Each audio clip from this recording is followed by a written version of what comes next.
another great episode of hashtag Screw the W2. And I got another great guest on this week, Suja Sham. Suja, thanks for joining my listeners today. Hey, John, so good to be here. Yeah, thank you. So obviously a lot of people have, been listening to this and, heard from other entrepreneurs and investors where they just left the safe and secure W2 job and went off on their own. But in your example, what was your previous W2 job or, what was like an average day for you? Yeah, absolutely. So I worked as an underwriter for institutional equity and debt providers that were financing multifamily acquisitions and rehabs and new construction, et cetera. Oh, wow. So yeah, so I worked in commercial real estate as a financial analyst slash underwriter. Okay. And a typical day for me was usually doing due diligence and Sure. having due diligence calls. So we'd have these conference calls where the borrower and the lender and just different people would get on the phone. We'd go through the list and what's been done, what's the timeline, um, and then everyone would have their kind of takeaway items. And then I would write these large 80-page summaries. Oh, So wow. it was a lot. I can't say that I loved it. It was very tedious, Okay. actually. All right. So, Yeah. So, and other than that, it was like we would order third-party reports, we would review borrower financials, we would just it was literally everything was driven by the checklist. oh, wow. Okay. So, now I may kind of already alluded to this where, I know I cringe about 80-page documents because I'm thinking back to college. It's like, I think the longest paper I ever did was maybe 40 pages. But was that your kind of, I got to get out of here. This isn't for me moment? Or what was the, maybe the driving force where you said one day, I don't think I want to be an underwriter for the rest of my life? Yeah. Well, I mean, it was a slow progression, right? And when I first started the job, I think I was immediately like, oh my God, like this is so like difficult. I mean, it was difficult because I felt kind of so trapped in my cubicle. Hmm. And I also didn't have the mentors that I needed. I had originally wanted to be a entrepreneur. And, before I started this job, and in that environment, I didn't have entrepreneurial mentors and I didn't see a pathway to becoming an entrepreneur. And so but it was my first job and I decided, I'm going to double down and just give it my all. And so I did, and I was able to progress and move companies and increase my salary. Okay. But that feeling of just being kind of like not enjoying writing those Hmm. summaries and Yeah. not enjoying living my life by a checklist. Um, like we were the ultimate checklist people, and that is just not my personality at all. I'm definitely more of a visionary, want to make things happen, get things going. It just doesn't suit my personality at all to be the person who's making sure everything on the checklist is done. Um, so, but the problem is that it was very secure, and Hmm. I did have like a fair amount of income, and I was happy with the amount of money I was making, and also I didn't know what I would go to, right? Like I had kind of built up this career and I'm like, Sure. well, now what do I do? So anyways, but the moment was, and I say this all because I didn't actually seize my moment. I feel Okay. like I was really lucky in that my company went through a merger and that Oh. merger failed and I was laid off, or I could have moved across the Oh, country. okay. Yeah, I could have moved across the country, but I decided not to. And I decided to take the layoff package and and even in that moment, I was like, okay, well, am I going to get another job in this field, which would have been very easy. But my friends convinced me to take 100 days to travel Okay. and in between jobs. She said, just think about 100 days. And I'm so grateful that she said that because that gap. Like as soon as I got to 100 days, it was like, okay, I could be gone forever. Um, that mental leap I was able to make. And so what I'm saying all this because, some people might not actually, it's not actually easy to get to that moment, I think, of where Hmm. you're like, okay, I'm done. I'm screwing the W2. Yep. Yeah, because it's a lot to give up. And so for me, I think I was really fortunate in that the opportunity was handed to me. And so if you're in the position of you're like, well, I'm feeling pretty good and it's just too much work to like think about what to do differently, you might not get that opportunity that I had. And so you have to make it happen yourself. Okay. So no, that makes sense. So now, obviously, this might have been a little bit different, path for you per se, obviously, because guess for lack of a better term, the W-2 kind of screwed you where you were laid off versus where you said, yep, I'm done with this. But as far as like, steps to, I know you said you had a great income. What all steps did you take or were you taking to get yourself, maybe financially secure to travel all that time or, take some time off and get to where you are today? Yeah, for sure. And I mean, I think that harkens back to earlier in my story when I was actually laying the groundwork for being financially free without really quite realizing it. So, I mean, the first thing that I had done was I had purchased a home with my student loans Okay. when I was in graduate school. And that I actually used my student loans to purchase my first investment property with a friend, and we fixed it up and held it. And so I had built up equity through that process. But that was just mostly locked up in that house. But then when I bought a house in the town where I now live, Portland, Oregon, I when I got a new job, that was a very good job. I was able to get pretty much any house that I wanted, but I still got a modest house, Okay. and I still got a house that had roommates. And so when I knew, I'm like, okay, the term house hacking wasn't out there yet, but I Yep. decided, but I was, what's a thing in Portland where people have people live in their homes when they buy a house, and it's like these group homes of friends and others that mostly friends that live together. And so when I bought my house, I decided I'm going to rent out rooms. And Okay. this was while I had my W 2. So by the time that my W 2 ended, I actually already had a cash flowing asset. I was Okay. did not have any mortgage liability. So I had this amazing salary, and I had um, no mortgage liability. So I was able to save quite a lot of money, and that's Okay. what I use to travel on. Okay, makes sense. So, yeah, I know, and I know a lot of people out there always say like, "Oh, rent is X or mortgage is this," and I've always kind of looked at it as like, well, it may not be ideal, and maybe it worked out great for you. Maybe there was times it didn't, but getting a roommate's a great way to cut your expenses in half or eliminate them altogether if you have multiple roommates. So, Yes, for sure.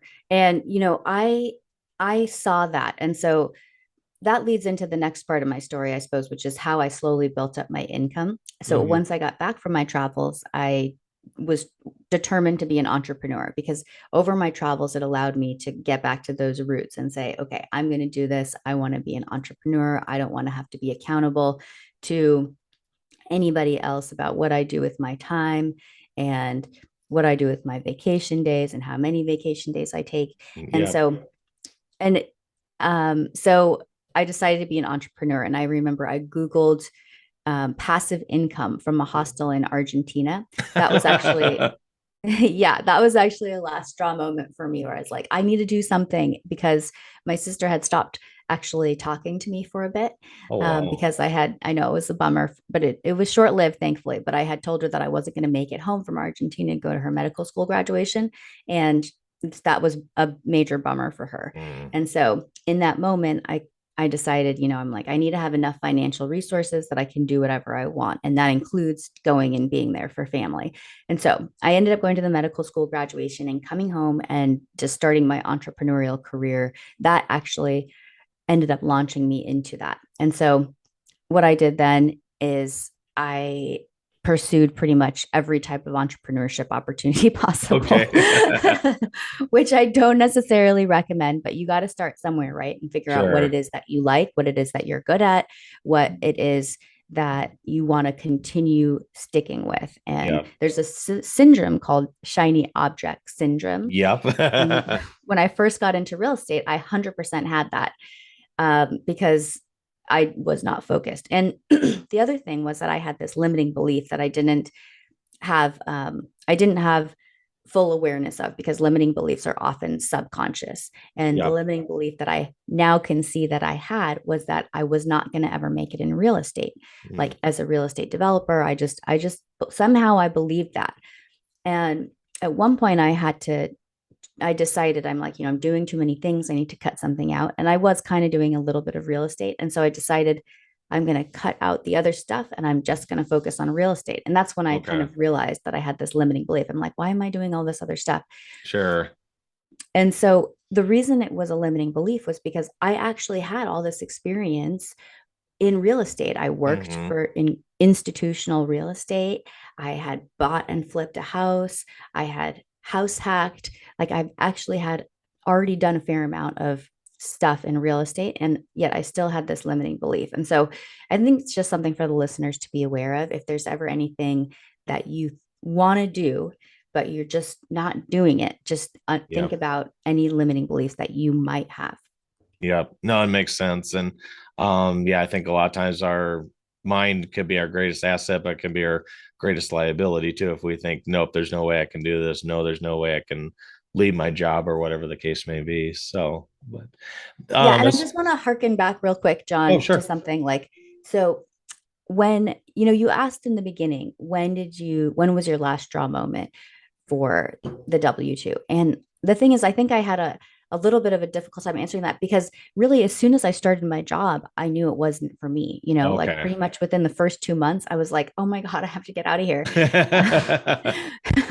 But I didn't, right? I stuck with it because I wanted to give it a shot and I wanted to progress and I didn't want to just throw in the towel. Sure. But, that's just my nature. I mean, maybe it would have been better if I had um, left earlier. But in any case, it was my personality. It's like, I'm going to see this through no matter what, even if it's at the expense of myself. And I think that was a mistake on some levels, right? Like, ideally, what I would have done is I would have, at the time, if there were more podcasts, if there were more Yeah. um, books, I mean, I would have been able to keep learning and realize that what I was doing in my job was training.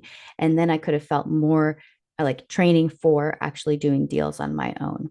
Um, so in any case, I I had always wanted to leave my job. I just didn't know how, and I actually consider it the greatest gift in the universe that my company went through this failed merger, because it allowed me to make that leap. And other people, like I said, might not be so fortunate to have that opportunity handed to them. And so it's important to take that opportunity if you feel it in your heart, and make steps towards it. So for me, I had already actually made those steps. I had already laid the groundwork for leaving, Mm, because I had this, my mortgage was covered by my roommates, and um, I I already had knew how to do a real estate deal. So I had laid the groundwork, but I just couldn't get myself to do the leap myself. And so I do have to thank my job for that. yeah. So, and I can kind of attest to that too, where I shared in my opening story where I work for an employee-owned company, and I thought, great, we got a stock ownership plan. I'm home. I'm going to stay here till I retire. And then we got bought by a private equity company. And while that was a big, my compensation actually got cut in half from one year to the next. But Oh if it my wasn't God. for that, yeah, I look back, it's like, I probably would have never gotten into real estate. I probably would have never gotten into investing. Obviously not where I'm at today, and networking with other investors like yourself. So it's, you know, the instances like that definitely do hurt at the time, but sometimes there can be definitely a silver lining behind it. Oh, for sure. Yes. I mean, we got to take those hard moments and turn them, like, we have to be super grateful for them, because they help shape us and shape the next chapter of our lives into what we Mhm. really want. And so, anytime anything bad happens, I mean, it's not that it's not hard in the moment, but it's, I think it's a critical mindset, um, life hack to think, okay, this is a tremendous challenge. How am I going to use this as a springboard to my next level in life? Okay, makes sense. So, one little question, a little deviation, just since you mentioned it, with the 100 days of travel, obviously you mentioned Argentina, but where all did you travel to, or where did you all visit? I'm just kind of curious. Yeah, for sure. I went all over the world. I went to South America, Chile, Bolivia, Argentina, and then Central America. I surfed in Central America in El Salvador Oh and wow. Nicaragua. and then I went to Southeast Asia, Thailand, Myanmar, and then I went in Cambodia. And then I went to Israel where I attended an acrobatics convention, and that was just amazing. And then I went Wow. to Portugal where I lived on a permaculture farm, and then I visited a friend in Iceland. And then I started to run out of money. And so then I went back to the States and then back to Argentina for the remainder of my time because the Okay. dollar can stretch far there. Gotcha. Okay, makes sense. So, looking back, from the first time, just for my other listeners, is like, if they're getting to the point of building, their foundation, building up passive income streams, and start covering their bills with passive income, from maybe the first time that had roommates or fixed and flipped or whatever was the first part to when you got to the point of, okay, I'm financially free, my passive income exceeds or meets my expenses. How long of a period was that between? Well, I think that my path was a little bit unconventional Okay. because I had left to travel, I ended up cutting my expenses dramatically. And I Mm, was living on very, I was living on my savings. And okay. I mean, I had a little bit of income from my rental properties, but for the most part, I was living on savings, and because of that, I just became extremely frugal. And Okay. I think this was like a tremendous asset to me as I embarked on becoming an entrepreneur, because your frugality can be just such an asset when you're trying to build up those streams of income. So when I Yeah. got back to the States, I had very, very low expenses. I, Okay. again, was living with other people. And I wasn't spending much money I really wasn't. I mean, I did have a car, and I did have a few things that I spent entertainment on, but like I didn't go out to eat. And I also, like, I would never go just get, I would almost never just even go get coffee. There's things I would, Okay. there's things I would spend money on. But, and, in that time, it was necessary, right? Like I remember I didn't go to a bachelorette party during that time, from one of my childhood friends that I grew up with, Oh, because wow. I didn't, because it was going to be kind of expensive. It was probably going to cost, like, I don't know, 1,500 or $2,000 to go. And I just, Wow. at the time, like I was literally living on, like, my savings was dwindling to about $10,000. And I just Mm, didn't want to, I wanted to maintain that runway, And so I made sure. a lot of difficult choices during that time. Pretty much my only entertainment, John, during that time was I had an all access yoga pass. So it was just $99 a month. And then I had an all access boot camp, like for my fitness gym, which at the time was also really inexpensive at $99 a month. So I literally had, like, I spent $200 a month, and that was my only entertainment for the most part. I mean, I did a few other things, but for Sure. the most part, like, that's what I did is I went to the gym and I went to yoga and I worked on my business. And it was like kind of intense, Mm. for a while. But what it allowed me to do is it allowed me to build up my streams of income in a way that where I didn't feel like I had to go back and get a job, you know? Ah, Like, and so what I ended up doing was Airbnb. Essentially, I ended up, and it okay. was completely by accident. I did not set out to be an Airbnb entrepreneur. I really didn't. But then it became the best thing that I ever found.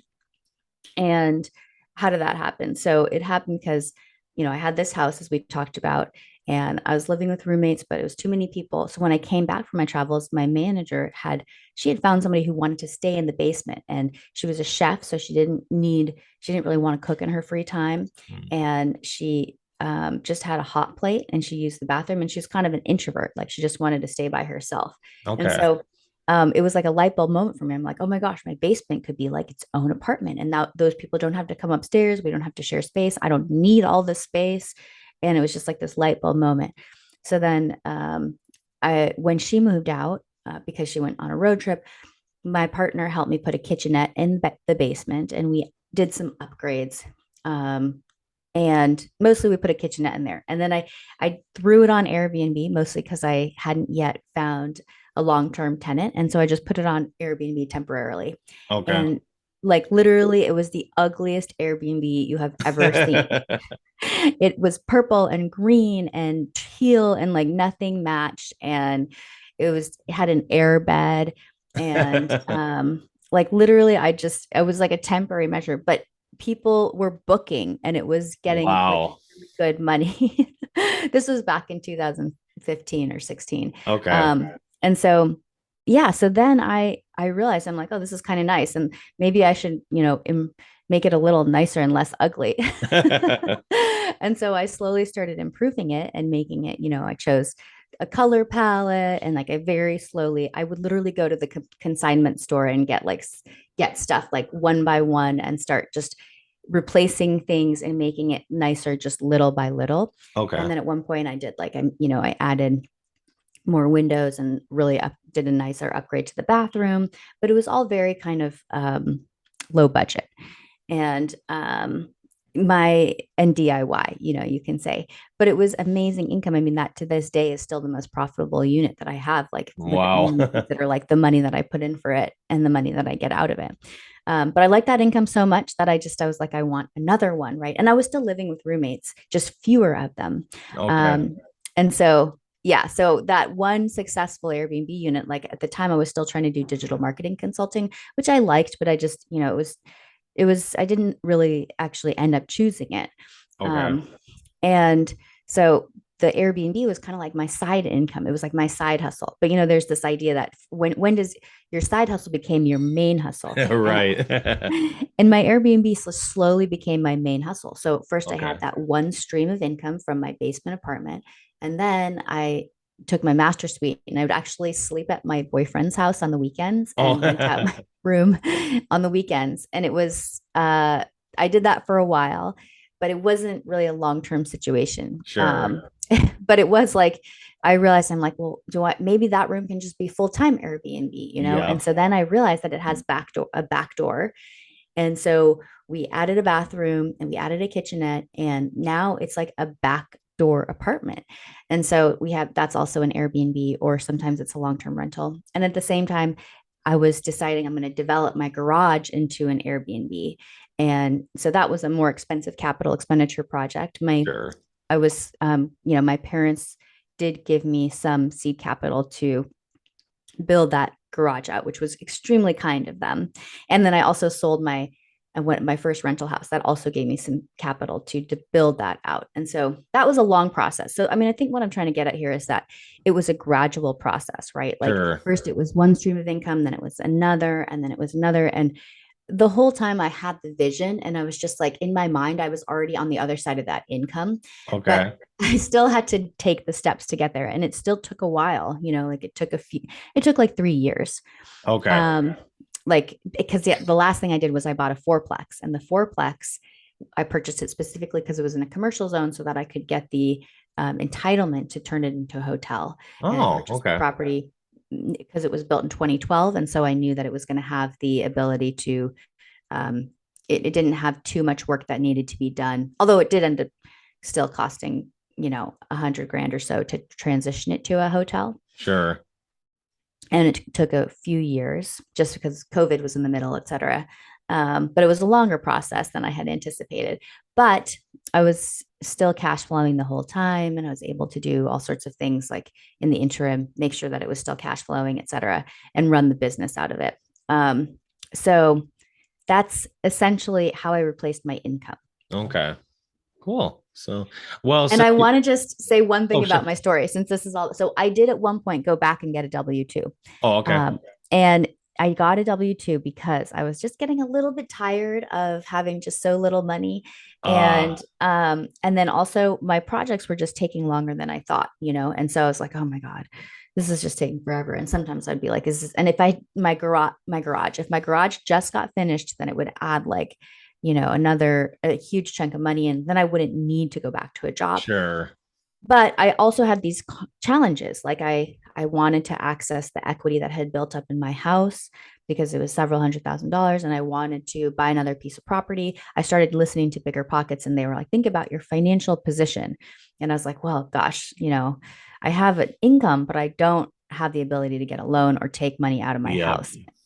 And so that's another reason why I went back to work. And also I Yeah, just was like wanting a paycheck. So I did those things. And then and that was actually good because it allowed me to do those things. I was able to take equity out of my house, and I was able to purchase another property because I had a W-2.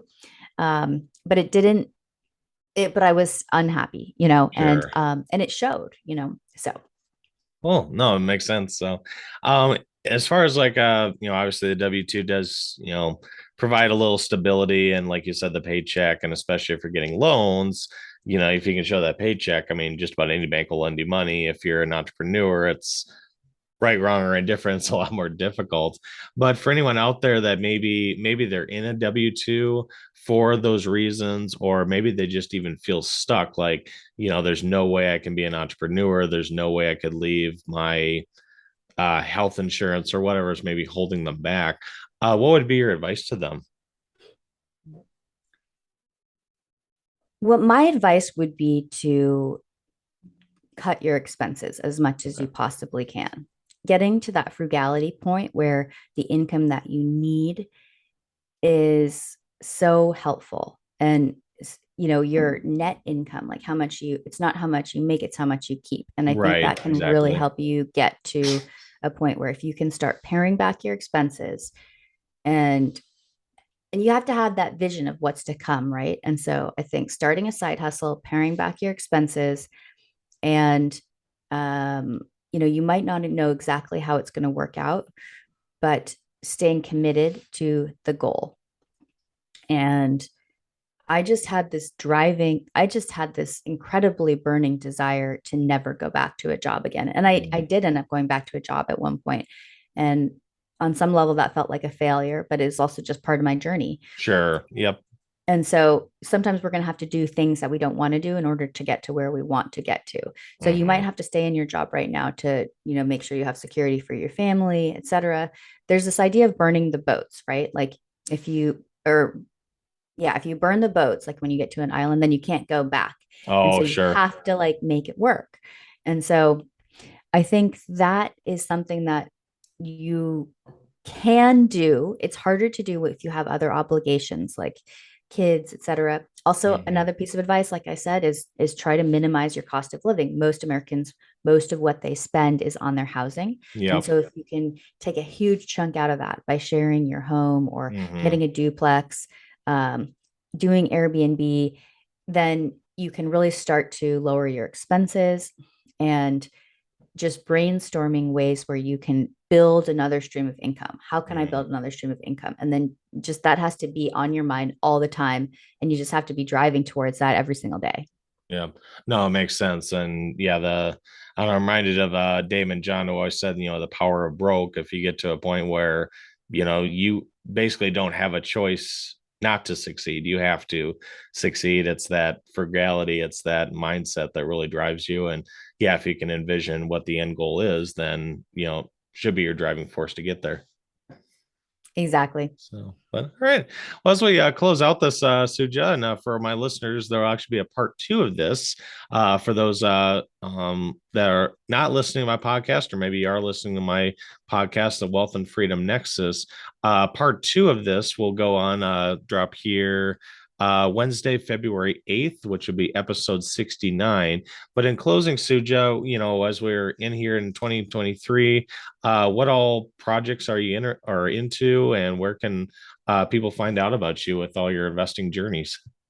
Yeah, absolutely. So we're going to talk more about this in the next episode. Hmm. But I currently raise capital for real estate through Lux Capital Investment Group, and we have offerings across various sectors, including short term rentals, long term rentals, or multifamily, self storage, mobile home parks, and more.